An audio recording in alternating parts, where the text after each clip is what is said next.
જય હિન્દ.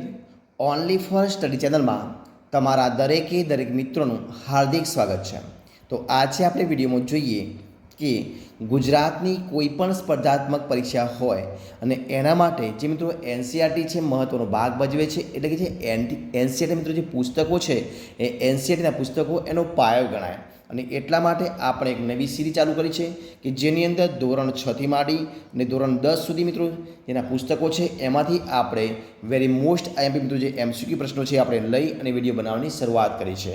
તો આપણે આજના વિડીયોમાં આપણે જોઈશું કે ધોરણ 6 છે, સામાજિક વિજ્ઞાનના પ્રશ્નો છે, વેરી મોસ્ટ આઈએમપી એમસીક્યુ પ્રશ્નો છે અને એ પણ એનસીઆરટી સિલેબસ મુજબ એમસીક્યુ પ્રશ્નો છે. અને આજનો જે વિડીયો છે એ આપણો ભાગ નંબર 29 છે. તો વિડીયો તમે પૂરેપૂરો જોજો કે જેથી કરીને તમારે કોઈ પણ પરીક્ષા આવે તો એમાં તમને આ વિડીયો ખૂબ જ ઉપયોગી નીવડશે. આજના વિડીયોની પ્રશ્ન એક તમારી સમક્ષ જોઈએ. પ્રશ્ન જો એક છે, જો શું છે કે મહાજન પદોના જે શહેરો છે એ શહેરો શેનાથી સુરક્ષિત હતા? તો મિત્રો મહાજન પદોના જે શહેરો છે એ શહેરો કિલ્લાબંધીથી, શેનાથી? કિલ્લાબંધીથી સુરક્ષિત હતા. જવાબ હશે ઓપ્શન બી જવાબ આવશે. કિલ્લાબંધીથી સુરક્ષિત હતા. ઓપ્શન બી જવાબ. જોઈએ પ્રશ્ન આપણે આગળ. યુએન સોંગ શું આવશે? યુએન સોંગ જે છે એ યુએન સોંગ કયા દેશનો વતની હતો? તો મિત્રો યુએન સોંગ જે છે એ યુએન સોંગ ઓપ્શન જવાબ સી ચીન દેશનો વતની હતો. ઓપ્શન જવાબ બનશે ચીન. તો યુએન સોંગ છે મિત્રો એ ચીન દેશનો વતની હતો. UN song. જોઈએ પ્રશ્ન આપણે આગળનો. શું છે પ્રશ્ન? મહાભારતમાં કેટલા શ્લોકોનું આલેખન કરવામાં આવ્યું છે? તો મહાભારતની અંદર 1,00,000 કેટલા? 1,00,000 શ્લોકોનું આલેખન કરવામાં આવ્યું છે. જવાબ હશે ઓપ્શન એ 1,00,000 શ્લોકો. પ્રશ્નો આપણે આગળનો જોઈએ. તો શું છે પ્રશ્ન? કે કજાર અને તંજર શું આવશે? કજાર અને તંજર એ કયા ધર્મના પ્રસિદ્ધ ગ્રંથો છે? તો કજાર અને તંજર એ બૌદ્ધ ધર્મના, કયા ધર્મના? બૌદ્ધ ધર્મના પ્રસિદ્ધ ગ્રંથો છે. જવાબ આવશે ઓપ્શન ડી બૌદ્ધ ધર્મ. ઓપ્શન ડી જવાબ બનશે. પ્રશ્ન આપણે આગળ ચર્ચા કરીએ કે ભારતીય સાહિત્યને કેટલા ભાગમાં વહેંચવામાં આવ્યું છે? તો ભારતીય સાહિત્યને મિત્રો 3 ભાગમાં, કેટલા ભાગમાં? 3 ભાગમાં વહેંચવામાં આવ્યું છે. જવાબ બનશે ઓપ્શન એ 3 ભાગ. જોઈએ પ્રશ્ન આપણે આગળ કે ખેતીની શરૂઆત કયા કાળ દરમિયાન થઈ હતી? તો ખેતીની શરૂઆત પ્રાચીન યુગમાં, કયા? પ્રાચીન યુગ દરમિયાન થઈ હતી. તો જવાબ બનશે ઓપ્શન એ પ્રાચીન યુગ. પ્રશ્ન આપણે આગળ ચર્ચા કરીએ કે ઉપનિષદોની સંખ્યા કેટલી છે? તો ઉપનિષદો કેટલા છે?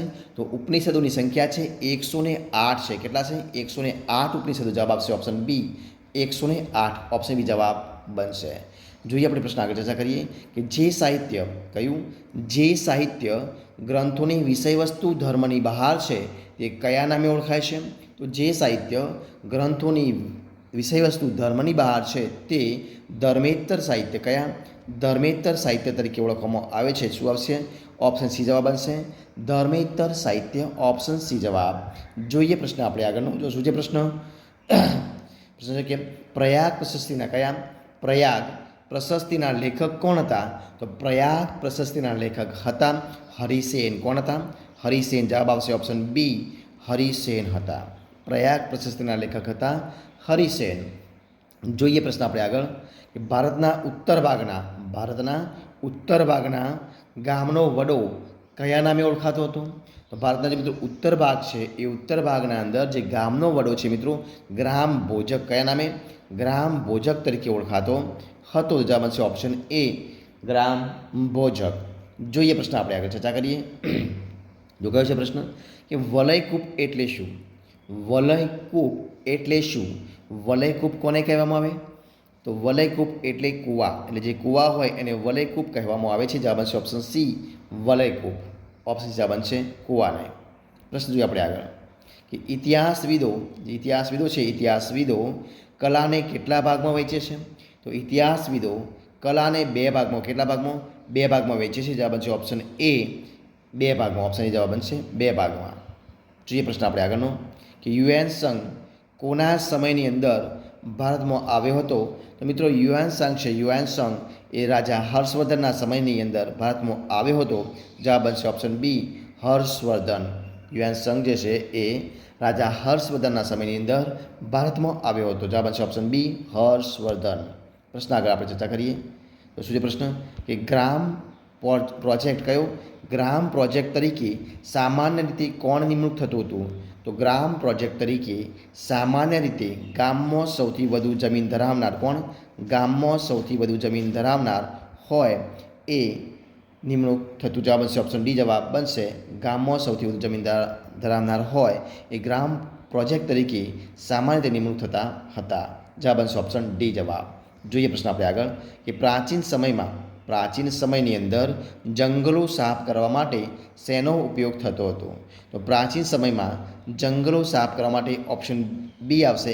એ અને સી બંને મતલબ કુહાડી અને ફાલ, એટલે કે કુહાડી અને ફાલ બંનેનો ઉપયોગ થતો હતો. જવાબ છે ઓપ્શન બી એ અને સી બંનેનો, એટલે કે કુહાડી અને ફાલ બંનેનો ઉપયોગ પ્રાચીન સમયની અંદર જંગલો સાફ કરવા માટે ઉપયોગમાં આવતા હતા. જોઈએ પ્રશ્ન આપણે આગળ. વલભી જે વિદ્યાપીઠ છે એ વલભી વિદ્યાપીઠ કઈ જગ્યાએ આવેલી વિદ્યાપીઠ હતી? તો વલભી કઈ જગ્યાએ આવેલી વિદ્યાપીઠ હતી? તો વલભી છે તો ગુજરાતની અંદર. કઈ જગ્યાએ? ગુજરાતમાં આવેલી વિદ્યાપીઠ હતી. જવાબ બનશે ઓપ્શન ડી ગુજરાત. પ્રશ્ન આપણે આગળ ચર્ચા કરીએ કે વલયકૂપનો ઉપયોગ શું છે? વલયકૂપનો ઉપયોગ શેના માટે થતો હતો?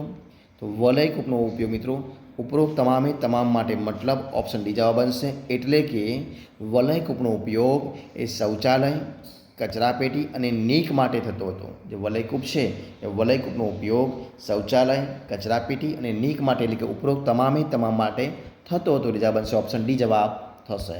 જોઈએ પ્રશ્ન આપણે આગળ કે જૈન ધર્મનું પ્રાચીન સાહિત્ય કેટલા વિભાગોમાં વહેંચાયેલું છે?